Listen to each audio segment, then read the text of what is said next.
Grandpa asked, puzzled. Why are you showing up in an Uber? What happened to the SUV we got you for your 24th birthday? Before I could open my mouth in shock, my mom smiled. Her sister needed it more.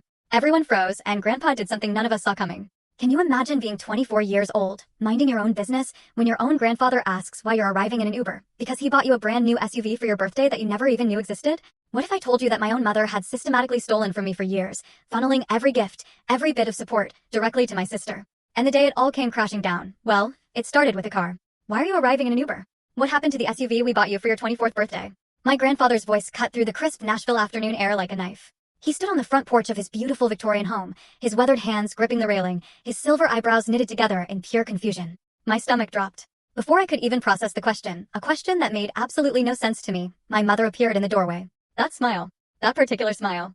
The one I'd recognized for 24 years. It meant she'd done something wrong, but had already convinced herself it was justified. Her sister needed it more, Mom said, her voice light and casual, as if discussing the weather. Brooke just got that new job across town, and with the baby coming, she really needed reliable transportation. Everyone froze. My name is Hannah.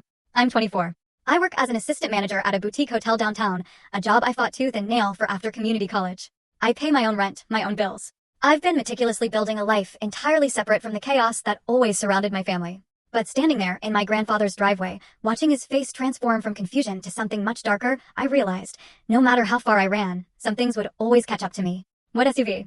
I finally managed to say, my voice barely above a whisper. The question hung in the air like smoke. My mother's smile faltered for a microsecond, then snapped back into place. That practiced composure.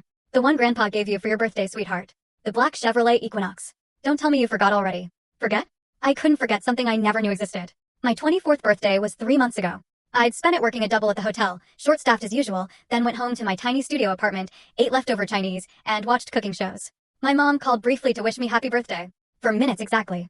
Then she had to go. Brooke needed her to babysit. No mention of a gift. No mention of any SUV. Nothing. I never received any SUV, I said, my voice growing steadier as the reality began to crystallize. Nobody told me anything about a car. My grandfather's hand tightened on the porch railing until his knuckles turned white. He was 78, but in that moment, he looked like a man who. Full story on the channel. Link below. Click now and watch what happened next.